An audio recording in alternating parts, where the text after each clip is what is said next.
What's up everybody, my name is Ohara, and today I'm gonna share with you guys 3 reasons why Haikyuu is amazing. Have you ever watched a show that somehow got you downright hooked on something you had no interest in at all, or even genuinely disliked? Well, you probably know where this story is going, but I'm gonna tell it anyway. Because that is exactly what happened to me when I first discovered Haikyuu. I mean, not only did I not care for volleyball, but the bunch of times I was forced to play during high school, I found the game painfully underwhelming, usually going home with a bunch of burning grazes on all my knees and elbows. And then, boom, a couple of nerdy years and 1 season of Haikyuu later, I'm standing in a gym, excited out of my mind to play some volleyball. How the hell did that happen? Now, I'm guessing that this story, at least to some degree, might sound very familiar to you. And I think we all can agree that whenever a manga or anime manages to spark such a sudden passion for something that we used to have no interest in before whatsoever, it must be doing something very, very right. So if you're like me and you're wondering how the heck an anime about volleyball above all things became so widely popular and unbearably entertaining, you came to the right place. Because in this video, we'll be discussing the 3 things that make Haikyuu one of the top shounen of the new era.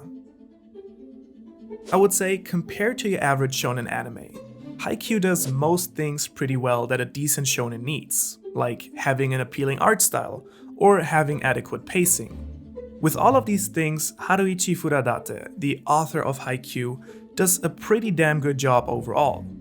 However, what really sets the story apart from your average shonen anime are 3 things in which Haikyuu easily surpasses much of its competition, which also allowed it to successfully run in Shonen Jump magazine for over 8 years.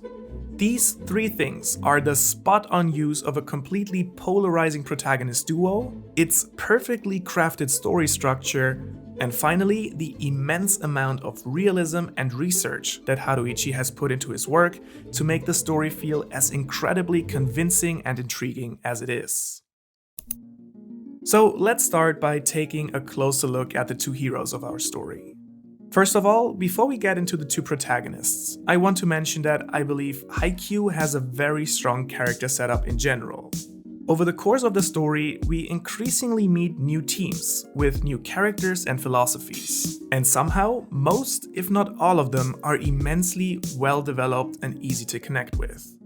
That being said, let's move on to our heroes.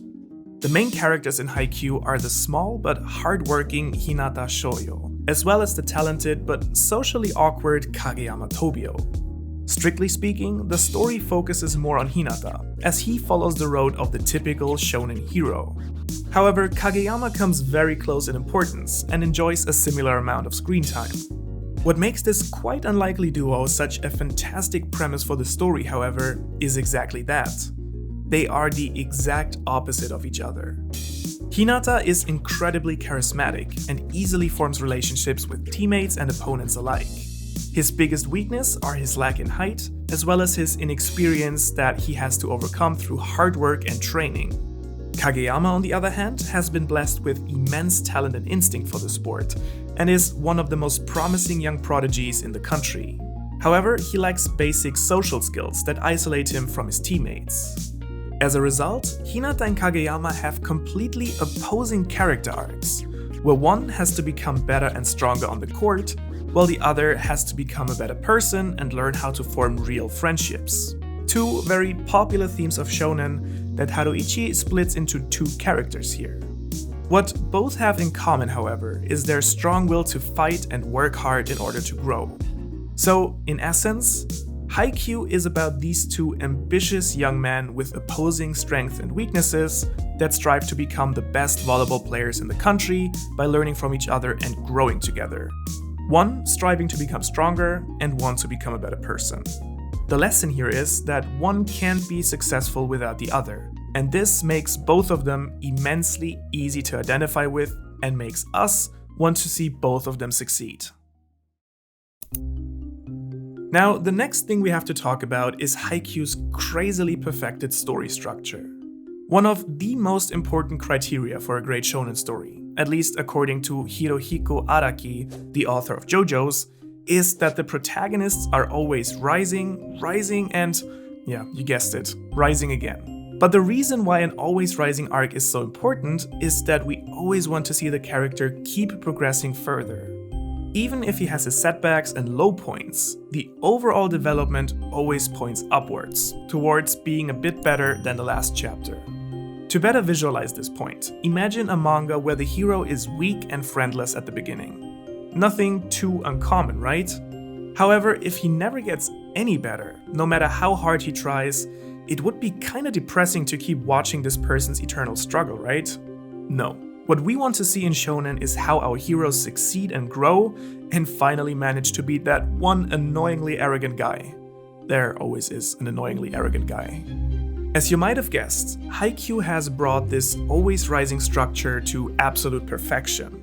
The story starts with Hinata being the only person on his volleyball team during middle school, not even having the chance to have proper practice, but having to force his friends to toss him balls.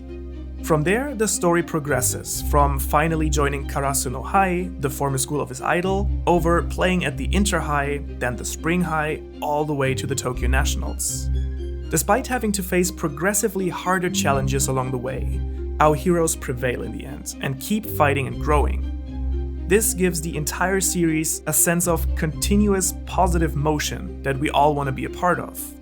The reason that not more anime can pull off the tactic of the always rising arc by using tournaments is, what do you do once the tournament is over, and how do you come up with increasingly stronger and stronger opponents for the heroes without becoming too repetitive? Haikyuu solves these two quite common problems by ending the series once a true high point has been reached. And more importantly maybe, is that Haruichi lets his antagonists grow as well, and have them be a natural part of the journey. Rival teams like Nekoma or Aobajousai grow alongside the Karasuno team. And additionally, we might have opponents that might not be as strong as Karasuno, but have unique tactics or a unique setup with which they can pose a true threat to Hinata and Kageyama. Everything in the story's development feels organic. And that already brings me to my final point: setting. So what's so super exciting about the setting in Haikyuu? I mean, it's pretty much our normal world, right? We have Japanese high schools with teams that play volleyball in tournaments. No crazy magical powers, no furries, no nothing. Well, let me tell you that it's actually exactly the seamlessness of the Haikyuu world that makes it so good to watch. The level of realism and naturalness that Haruichi creates is what fully immerses the reader, so us, into the story. And that's what sparks this level of passion for the sport. He has without any doubt sunk hours over hours into research about his story. From the basic rules and techniques of the game, over the structures of Japanese high school volleyball, all the way to the history and organization of the clubs themselves. This includes pretty mundane stuff you probably never thought about, like how many referees are there at each tournament? Or how do the uniforms have to look? Or how does the sports club actually finance itself? All these things are just there and make it easy for you to lose yourself in the story. But if these things hadn't been thought about properly, the plot would surely have been very different. Can you imagine watching a sports anime where the techniques aren't correct? You'll always know something is kinda off, and especially so if you actually like the sport itself. So I guess my point here is, for amazing anime, the devil truly lies in the detail, and Haikyuu does a damn good job at it. So good even that professional player Kim Young-kun praised the accuracy of the anime in a review on her personal YouTube channel, noting that the creator of the series must be a person with high level of volleyball knowledge. So if a pro is able to enjoy the show to its fullest, it's no real surprise that we can as well.